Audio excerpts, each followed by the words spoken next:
Nous sommes de retour et le conférencier et motivateur Régent Labelle est avec nous ce matin. Comment allez-vous, Régent? Ça va très bien. Bonne humeur? Toujours. Bien, toujours. Habituellement.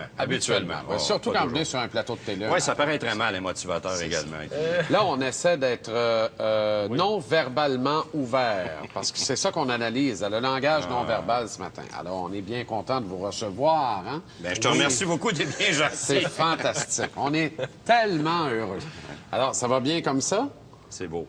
Il faut surtout rester naturel. Se rebute, là. Ouais. Bon. Qu'est-ce que... Le non-verbal, c'est un art. T'sais, quelque part, là, les gens... C'est un art d'interprétation. C'est un art d'interprétation et il y a des gens qui utilisent beaucoup le langage non-verbal, des personnalités publiques, des choses comme ça, dans l'exercice de leur fonction. Voilà. Le non-verbal, c'est souvent inconscient. Habituellement, c'est inconscient. OK? Dans le non-verbal, rapidement, parce que je sais que j'ai à peu près 7 à 10 minutes, le non-verbal, tu as deux grandes catégories de gestes, si tu veux. Tu as les gestes de fermeture, tu as les gestes d'ouverture. Ceux et celles, notamment les politiques, les hommes et les femmes politiques, utilisent habituellement les gestes d'ouverture. Ça va de soi pour leur image publique. Cependant, quelquefois, ils se font pincer. OK. OK? Parce qu'on appelle les micro-mouvements. En situation de stress. Il faut comprendre également que ces gens-là, ils ont un Kodak d'en face à l'année longue. Fait qu'à un moment donné, c'est certain qu'ils peuvent faire des erreurs.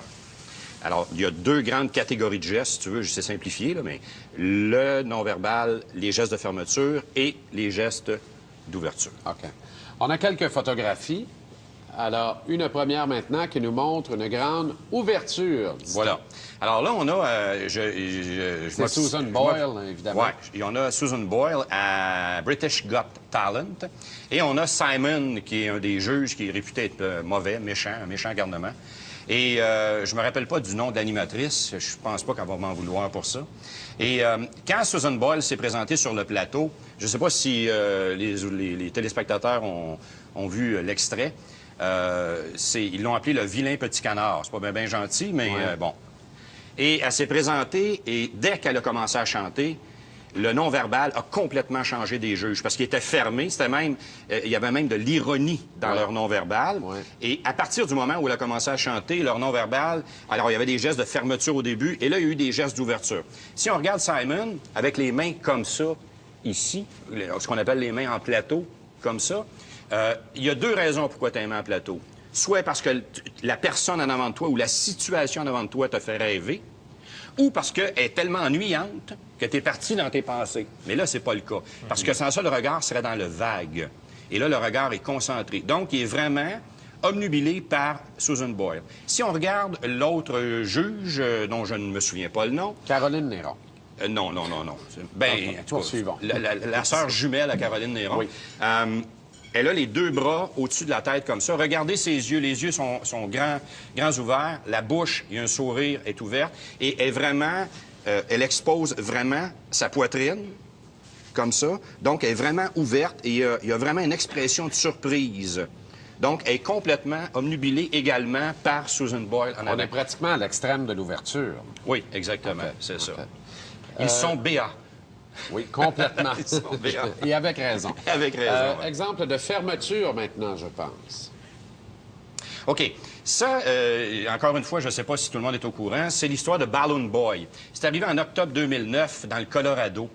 Ce petit gars-là, ça avait passé aux nouvelles internationales. Le père, qui était à l'extrême droite, avait dit aux journalistes que son fils était enfermé dans une espèce de ballon météorologique qui volait au-dessus du Colorado et que par mégarde, il était dans le ballon et il était dans les airs comme ça. Alors, ils ont analysé les services d'urgence de police, etc., etc. Et pour te faire une histoire courte, ça s'est avéré un canular. Le petit garçon était caché dans le grenier du garage ou dans le garage et le père, c'était pour attirer les médias. OK? C'est assez spécial comme... Parce qu'il voulait passer un message? Non, il voulait attirer l'attention, point final, parce qu'il y avait une histoire, il voulait passer dans une émission de télé-réalité ou quelque chose comme ça par la suite. Donc, c'est une histoire tordue. Ce qu'on voit plus, mais ce qu'on a vu, c'est le père, quand le petit gars dit à un moment donné à son père, il dit, ben papa, tu m'as dit que c'était pour le show qu'on faisait ça. Alors là, regardez le regard de la mère. Alors, les trois enfants regardent en direction des journalistes, parce que là, on voit pas, mais il y a un paquet de journalistes en avant. Le père regarde vers le bas, il y a un rictus. C'est sûr que la photo est un peu petite, là. Le regard fuit, le regard est vers le bas.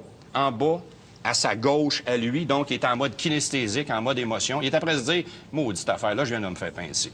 Et le regard est fuyant, il y a un rictus au bout de la bouche. La mère regarde vraiment à l'opposé, elle regarde pas personne en réalité, mais elle regarde pas les journalistes en avant. Il y a juste les 3 enfants dans leur candeur qui sont heureux, eux autres, parce qu'il y a des caméras puis il y a beaucoup de monde, donc ils regardent. Donc le regard est fuyant pour les 2 parents parce qu'ils savent en réalité qu'ils viennent de se faire pincer à ce moment-là.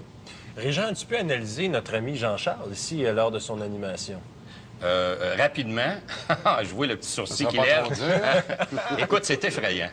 Non, non, oui? C'est pas vrai.